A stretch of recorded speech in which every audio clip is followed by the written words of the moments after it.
بس ہم تو یا اللہ رحم چاہتے ہیں اس عشرے میں ہمیں جہنم کے عذاب سے محفوظ کریں۔ آمین۔ اس کو من النگران آیا یہ آخری عشرہ جو ہے نہ معلوم کتنے انسانوں کو اللہ تعالیٰ جہنم سے نکال کر جنت کو دے کہ اللہ ہمیں بھی جنتی بنا۔ بھائیو یہ مرنے کے بعد قبر سے پتہ چل جاتا ہے، جیسے عمل کرے گا ویسے سلوک۔ ہم تو یہ سمجھ رہے ہیں بس اچھا آدمی تھا بھائی، اچھا کفن دے دیا، اچھے بنگے ڈال دیے، اچھے نمازی ہو گئے، اچھا کھانا کھلا دیا، نہ یہ تو مقابلہ ہے۔ قبر میں جاتے ہیں اس کے اعمال کے مطابق سوال ہونا شروع۔ اللہم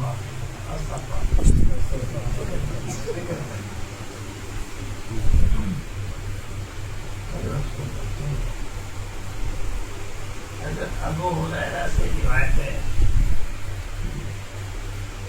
رسول اللہ صلی اللہ علیہ وسلم نے فرمایا، اللہ تعالیٰ نے فرمایا، اللہ تعالیٰ خود فرماتے ہیں، حدیث قدسی ہے جس کو اللہ تعالیٰ سے کیا کہتے ہیں،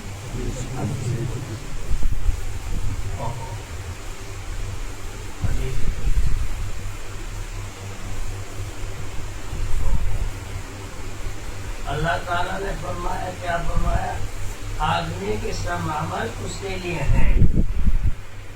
جو آدمی عمل کرتا ہے وہ سب کس کے لیے ہیں، انسان کے لیے۔ غور کرو، غور کرو، جو بھی آپ کام کر رہے ہیں وہ سب آپ کے لیے، اپنے لیے کر رہے ہیں۔ کسی کو کھانا کھلا رہے ہیں، کسی کو پیسے سے امداد کر رہے ہیں، اور جو بھی آپ اپنی ذات سے، پاک مال سے، غریبوں کی، یتیموں کی، رشتہ داروں کی، اپنے کھانا پر خرچ کر رہے ہیں، اپنے بچوں پر خرچ کر رہے ہیں، اور اپنی بیوی کو خوش رکھ رہے ہیں، اور اپنے پڑوسیوں کے ساتھ اچھا سلوک ہے، یہ آپ سب اپنے لیے، ہمارے لیے۔ میں آپ کو کچھ بات سنا رہا ہوں، یہ میرے لیے، آپ سن رہے آپ کے لیے۔ اگر یہ کلاس سے میں نے بات رکھی تو میرے ثواب ہوگا، آپ نے کلاس سے سنا تو آپ کو ثواب ہوگا، اور ثواب کا صلہ جنت۔ تو ہم یہاں سننے پر بھی جنت کمائے، بیٹھے یہاں کام اللہ نے دیے ہیں، ہاں دین کی بات کو ادب احترام سے سن رہے ہیں، عظمت و احترام سے سن رہے ہیں، اور ظاہر بات ہے کہ عظمت و احترام تو ہے ہی آگے، اگر نہ ہوگا تو اپنے گھر سے جانا ہے۔ اللہ کا فضل ہے، اللہ کا بھائیوں بہت بڑا فرماتے ہیں، آدمی کے سب عمل اس کے لیے جو بھی وہ کر رہا ہے، نوافل پڑھ رہا ہے، نماز پڑھ رہا ہے، زکوٰۃ دے رہا ہے، حج کر رہا ہے، خیرات کر رہا ہے، اور اچھا سلوک کر رہا ہے دوسروں کے ساتھ، یہ کس کے لیے ہے، اپنے۔ میرا ایک پڑوسی ناراض ہے، میں نے اس کو جا کر سلام کیا تو میں اپنے لیے کیا، میں جب سلام کیا اس نے جواب دے دیا، میرے میں اس کو مسالت ہو گئی، اس کو بھی ثواب ہو گیا، مجھے بھی ثواب ہو گیا۔ یہ سب نیکی کس کے لیے کی، اپنے۔ آپ ہزار کروڑوں روپے خیرات کر رہے ہیں، کس کے لیے ہے یہ، کہ جو بھی انسان عمل کر رہا ہے وہ سب اس کے لیے ہے، اپنے لیے۔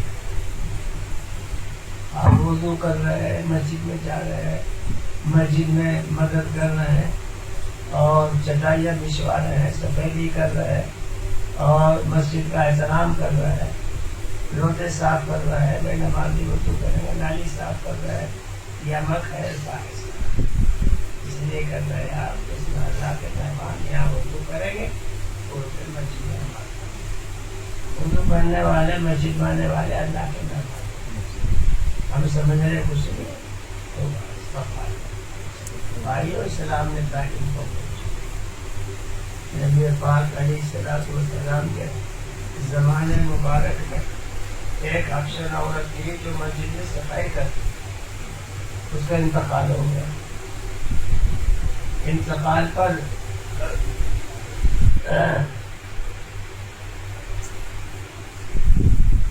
صحابہ نے نبی اکرم صلی اللہ علیہ وسلم کو صرف خبر نہیں دی، آپ کی بڑے اطلاع سے اس کو دفن کر دیا۔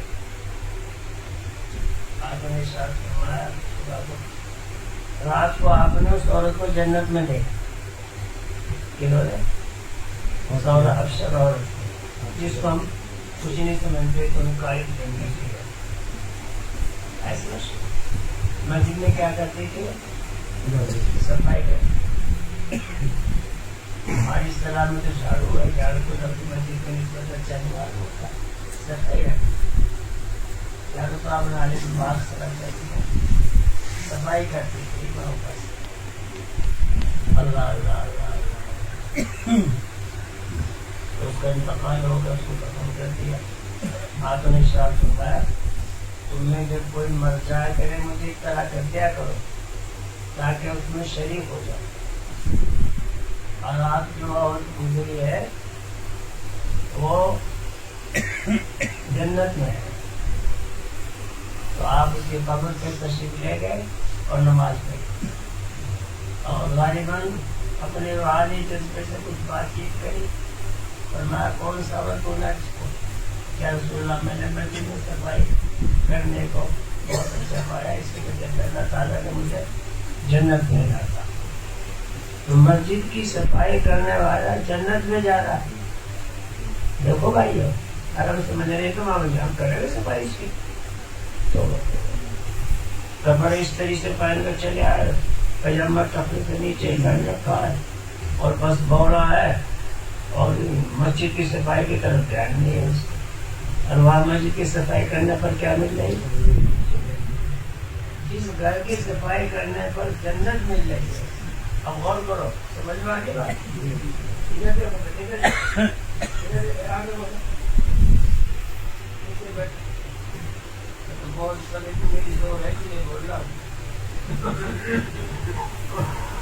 آپ کی محبت تو جس مسجد کی صفائی پر اللہ تعالیٰ جنت عطا فرما دے اخلاص کے ساتھ، اس میں جو نماز پڑھے گا اس کو کیا جنت نہیں ملے گی؟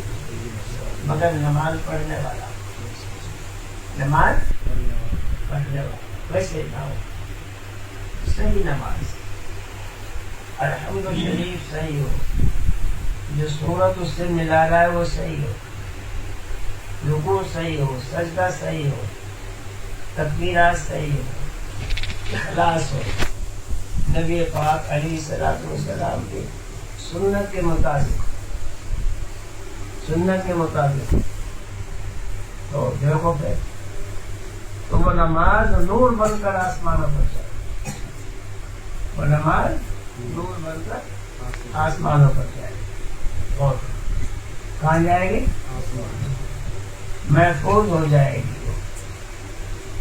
اور جو نماز ایسی نہیں ہے، نبی اکرم صلی اللہ علیہ وسلم کے طریقے پر نہیں ہے، اور صورت صحیح نہیں ہے، واجبات پتہ نہیں، فرائض کا پتہ نہیں ہے، تو وہ نماز اس کے منہ پہ پھینک دی جائے۔ ما من مصلی الا ملک یمینہ وملک عن یسارہ فإن تم ورجع بها وإن لم يتم ضرب بها على الوجه۔ جب نماز کامل پڑھتا ہے اور نبی کرم صلی اللہ علیہ وسلم کے طریقے پر نیت بھی باندھتا ہے، اور سجدے میں کہاں دیکھنا ہے وہاں دیکھتا ہے، رکوع میں جہاں دیکھنا ہے وہاں دیکھتا ہے، ہاتھوں کو کہاں کشادہ رکھتا ہے، کہاں پر ٹھیک اپنی حالت پر رکھتا ہے، اور پھر جاتے سینہ اس کا ہے، چہرہ اس کا ادھر ہی ہے، اور قرآن صحیح پڑھ رہا ہے، مزہ لے کر پڑھ رہا ہے۔ کہ قرآن میں جو لذت آتی ہے پڑھنے میں، کہ دنیا کی جنت میں جو لذت ہے، قرآن کی لذت جو پڑھنے میں ہے وہ دنیا میں آخرت میں تو آئی نہیں، دنیا جنت میں بھی نہیں۔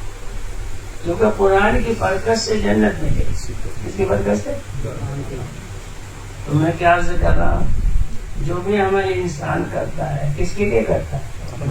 یہ نماز پڑھی ہم نے، مسجد میں صفائی کری، تو عورت آپشن صفائی کرتی تھی، کہاں گئی؟ جب صفائی کرنے والی مسجد میں جنت میں جا رہی ہے بھائیو، تو ہم اگر مسجد میں جا کر نوافل پڑھیں گے اخلاص کے ساتھ اور نماز پڑھیں گے، یہ معتکف ہوں گے، یہ قرآن پاک کی تلاوت کریں گے، یہ درود شریف پڑھیں گے، استغفار پڑھیں گے، اللہ تعالیٰ کا ذکر کریں گے، کہاں بیٹھ کر؟ مسجد میں. تو پھر اللہ تعالیٰ ہمیں کہاں بھیجے گا؟ جنت میں انشاءاللہ. یہ سبق ہے میرے، سبق ہے سبق. میں جانتا ہوں میرا علاقے کا لوگ کتنے سمجھتے ہیں، دین کے سمجھنے میں بہت کمزور، دنیا کی باتوں میں بہت آگے. ایک سے اگر ان کو ترتیب، ہمارے یہاں بھی ایک قول ہے، ایک جماعت ایسی نہیں بنی ہماری جو دین کے سمجھدار ہو اور سمجھ کے پھر وہ اہل علم سے تعلق کرے اور پھر اپنی مجلس میں اپنے اہل خانہ کی تربیت کرے. اب تک اعتبار تیار ہو جائے گی انشاءاللہ. بچے ہیں ابھی محنت کر رہے ہیں، اللہ تعالیٰ ہم نے ساتھ محنت کرتے ہیں. اب تک تو کوئی جماعت اللہ سے کسی طرح یہاں جماعت کا کام بہت اچھا ہو رہا ہے، اللہ کا شکر ہے.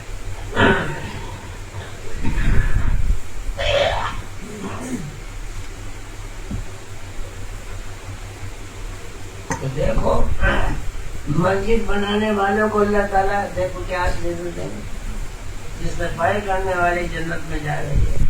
مسجد میں ہمارا پیسہ لگے گا تو انشاءاللہ کہاں جائیں گے ہم؟ زور سے بولو جنت میں. مگر پیسہ حلال کا ہو، حرام کا ہو، چوری کا نہ ہو، پھر تو گناہ ہوگا.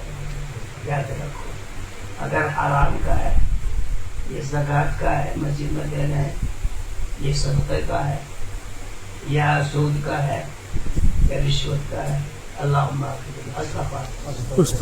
بھائیو آج کے دن میں نے عرض کیا تھا کہ سود کا کتنا گنا، ایسا ادنا اگر 1 درہم کھا لیا سود کا، سن لو سود تو جانو، سود کا 1 پیسہ 1 روپیہ کھا لیا، اس کو اتنا بڑا گناہ ہوا.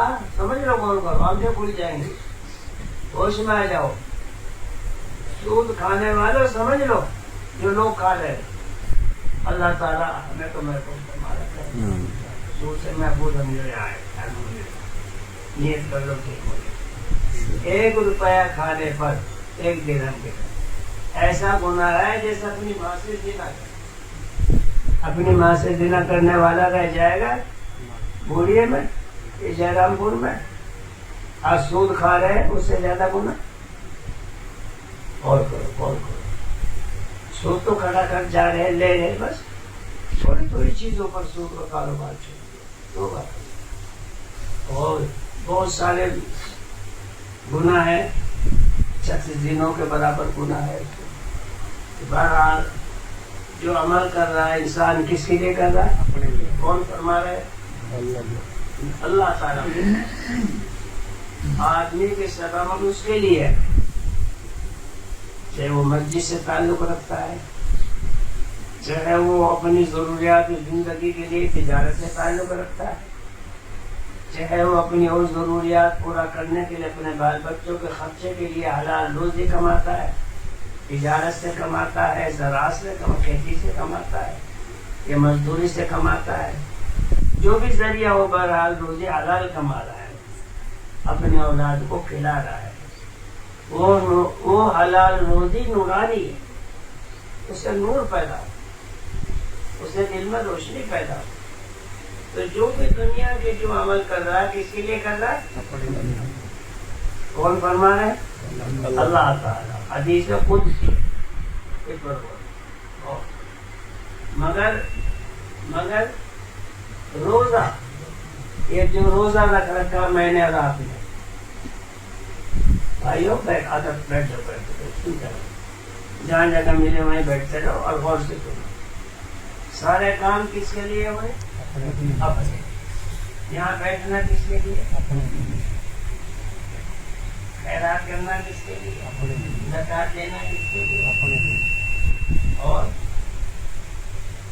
قربانی کرنا کس کے لیے؟ جو بھی ہے کام سارے کس کے لیے ہے؟ مگر اللہ تعالیٰ فرمانے دیکھو میرے بندو، سارے کام تمہارے لیے ہے، مگر دیکھو یہ جو رمضان میں نے بھیجا ہے، بابرکت مہینہ جو بھیجا ہے میں نے، رحمت والا مہینہ جو بھیجا ہے، اور مغفرت والا مہینہ جو میں نے بھیجا دیا ہے تمہیں، کسی امت کو نہیں دیا ہے، یہ ہمیں ملا۔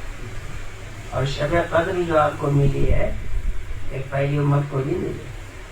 ایک رات میں عبادت کرو کتنا ثواب ملے گا؟ 1000 مہینوں کے برابر ثواب۔ اللہ اللہ، 1000 مہینوں کے۔ ایک رات ایسی ہے، رات بھی گزر گئی ہو، اس میں مل گئی ہو، وہ 21، 23، 25، 27 اور 29، ان راتوں میں اس رات کو تلاش کرو۔ اکابرین کا علماء میں فرق ہے، 27 پر زیادہ خیال ہے۔ بہرحال 27 میں تو آپ اپنے دلی سے اسی میں عبادت کر لو، ان 7 راتوں میں بھی عبادت کرو، لایانی باتوں سے بچو، جماعت سے نماز پڑھنے کا خیال رکھو، اور اللہ سے دعا مانگتے رہو۔ اس رات میں اللہ تعالیٰ اپنے بندے کی دعا بھی قبول کرتا ہے اور گناہ کو بھی معاف کرتا ہے، اور روزی مانگنے والے کو روزی میں برکت عطا کرتا ہے، جو اپنے گناہوں کی مغفرت چاہتا ہے اس کو معاف کر دے گا۔ جو بھی نیک خواہشات اپنی زندگی میں اور آخرت میں مانگے گا، اللہ اس رات میں پوری کرے گا۔ یہ بہت برکت والی رات ہے۔ دیکھو نا، ایک رات چند گھنٹے ہم جاگ گئے، اللہ کا ذکر کر لیا، طریقہ وہ ہے کس کا؟ دوست سے بولو، منمانی کا نہ ہو، نفسانیت کا نہ ہو، جہالت کا نہ ہو، شیطانی نہ ہو، یہ نہ ہو، صرف اللہ کی رضا کے لیے ہمیں جاگنا ہے، اور اللہ کی رضا کے لیے ہمیں عبادت کرنی ہے۔ رضا اللہ کی ہو، کام ہمارے لیے۔ رضا کس کی ہو؟ اللہ تعالیٰ۔ اگر اللہ کی رضا نہیں ہے تو وہ کام بھی ہمارے لیے ہے۔ بات سمجھ لو میرے بیٹے، تو سارے کام کس کے لیے ہے؟ شرط یہ ہے کہ اللہ کی رضا ہو، اللہ خوش ہو۔ اگر اللہ خوش نہیں ہے تو کسی کے لیے نہیں، اور اللہ خوش جب ہوگا جب وہ شریعت کے مطابق عمل ہوگا اور نبی پاک علیہ الصلوۃ والسلام کی سنت کے مطابق۔ اللہ تعالیٰ خود ارشاد فرما رہے ہیں، قُلْ إِن كُنتُمْ تُحِبُّونَ اللَّهَ فَاتَّبِعُونِي يُحْبِبْكُمُ اللَّهُ وَيَغْفِرْ لَكُمْ ذُنُوبَكُمْ۔ اے میرے محبوب نبی نہ طرف سلام، ان لوگوں سے کہہ دو، ہم سے، آپ سے مجھے، کہ اگر تم اللہ سے محبت کرنا چاہتے ہو تو میری پیروی کرے، کس کی؟ نبی پاک علیہ الصلوۃ والسلام کی اتباع کرے۔ اگر آپ کی اتباع ہمارے اندر نہیں ہے، نہ ظاہر میں نہ باطن میں، تو پھر کامیاب۔ تو ہمیں ظاہر میں بھی آپ کی اتباع کرنی ہے اور باطن میں بھی۔ ظاہر میں کیا ہے؟ یہ نورانی بال نظر ہے، بیٹا سمجھ لو، یہ بہت قیمتی ہے۔ اللہ کی ذات پر قسم سے کہتا ہوں، ایک بال میرا داڑھی کا اللہ ایمان کے ساتھ مجھے دنیا سے رخصت کرے، انشاءاللہ ایک بال کے بدلے میں جنت میں جائے انشاءاللہ۔ اتنی قیمتی بات ہے جس کو ہم ضائع کرنا ہے۔ اور 1,24,000 حضرات انبیاء علیہ الصلوۃ والسلام کی سنت مبارک، یہ 1,24,000 کی نبی کو سنت کو ہم زندہ مردہ کر رہے ہیں۔ بیٹا نوجوان سمجھ